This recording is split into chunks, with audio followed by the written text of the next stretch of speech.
Les autorités de la République démocratique du Congo ont annoncé le 9 janvier avoir retiré les accréditations à la chaîne qatari Al Jazeera. Cette décision intervient après la récente diffusion d'une interview avec le chef du M23. Rappelons que depuis fin 2021, le groupe armé antigouvernemental s'est emparé de vastes territoires dans l'est de la RDC, riche en ressources naturelles et déchiré depuis 30 ans par des conflits.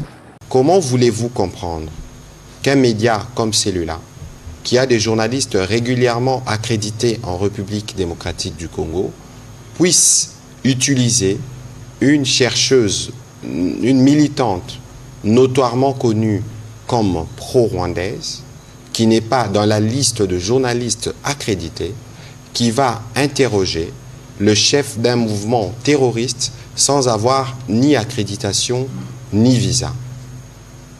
N'est-ce pas méprisant? D'abord pour ces journalistes-là.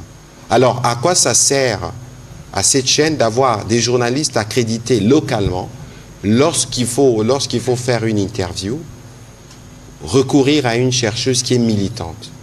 C'est une porte d'entrée de la manipulation et de l'intrusion. Nous leur avons écrit et nous attendrons, parce que sûrement à un moment ou à un autre, ils réagiront. Et en ce moment-là, nous discuterons, parce que ça, c'est l'exemple de ce qu'il ne faut jamais faire, justement. De donner la parole à des terroristes, c'est ce qui, pour nous, est assimilable à l'apologie du terrorisme, et c'est totalement inacceptable. Le Conseil supérieur de l'audiovisuel et de la communication a mis en garde 3 médias français contre toute diffusion d'informations à même de désorienter la perception de la situation sécuritaire dans la province du Nord Kivu, à l'est du pays.